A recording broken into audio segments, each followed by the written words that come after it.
ये कोई कहानी नहीं है, ना इसमें कोई बड़ा हादसा है, ना कोई फिल्मी मोड़। बस एक एहसास है जो शायद तुम्हारे अंदर भी कहीं चुपचाप पल रहा है। मुझे याद है वो शाम, सूरज डूब चुका था, कमरे में हल्का अंधेरा था और मैं खिड़की के पास बैठी थी। दिल में एक अजीब सी बेचैनी थी, जैसे कुछ अधूरा रह गया हो। फोन हाथ में था, नोटिफिकेशन बज रहे थे, पर दिल खामोश था।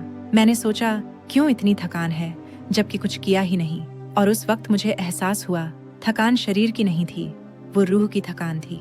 हम हर दिन किसी चीज के पीछे भागते हैं, काम, पैसा, शोहरत, वैलिडेशन, लेकिन अंदर से खाली है, क्योंकि हमने अपने असली मकसद से दूरी बना ली है। आज 2025 का आखिरी मोड़ है और मुझे बस इतना कहना है, साल बदलने से कुछ नहीं बदलेगा जब तक तुम खुद नहीं बदलते।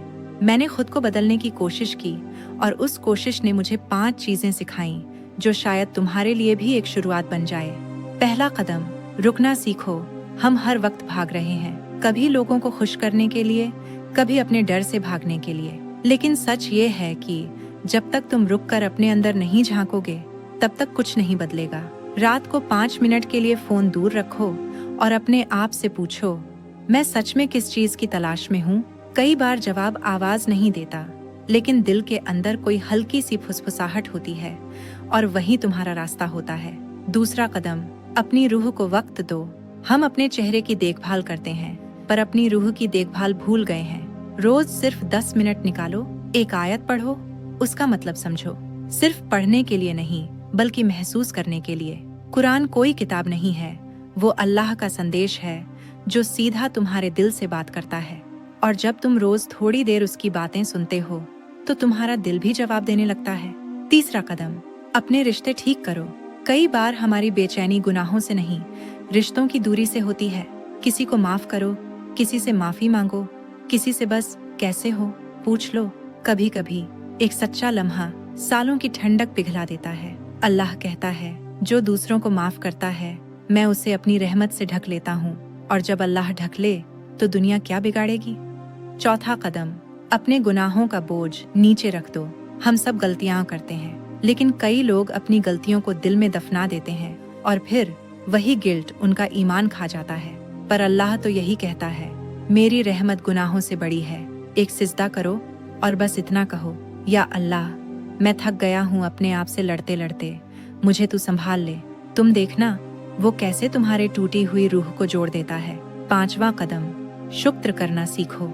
हम जो चाहते हैं वो नहीं मिलता तो शिकायत शुरू कर देते हैं, लेकिन जो मिला है उस पर शुक्र करना भूल जाते हैं। हर सुबह 3 चीजें लिखो जिनके लिए तुम शुक्रगुजार हो। वो छोटी चीजें होंगी, जैसे आज बारिश हुई या किसी ने मुस्कुरा कर देखा, पर ये छोटी छोटी चीजें तुम्हारी रूह को बड़ा सुकून देंगी। धीरे धीरे वो जो दिल में जमा बोझ था वो हल्का होने लगा। वो जो बेचैनी थी वो शांति में बदलने लगी, और जो मैं खुद से नाराज थी वो खुद को समझने लगी। मुझे समझ आया कि जिंदगी तब नहीं बदलती जब हालात बदलते हैं, जिंदगी तब बदलती है जब इंसान बदलता है।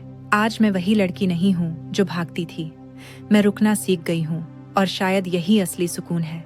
तो आज मैं तुमसे पूछती हूँ, जब 2026 की पहली सुबह आएगी, तो क्या तुम वही इंसान रहोगे जो आज हो, या वो जो अपने रब की तरफ लौट आया हो? बदलाव किसी और दिन नहीं होता, वो आज से शुरू होता है। जब तुम एक सजदा करते हो, जब तुम एक गलती माफ करते हो, जब तुम एक सच्ची दुआ करते हो, तो आज कहो, या अल्लाह, मैं अब तैयार हूँ। क्योंकि जो अल्लाह को पा लेता है वो कभी खाली नहीं रहता। और अगर ये बात तुम्हारे दिल तक पहुंची हो, तो किसी और के दिल तक भी पहुंचाओ। हो सकता है तुम्हारा ये शेयर किसी और की वापसी का पहला कदम बन जाए। बिस्मिल्लाह कहो और शुरू करो। साल खत्म होने से पहले खुद को पहचान लो। यह कोई कहानी नहीं है, यह एक एहसास है।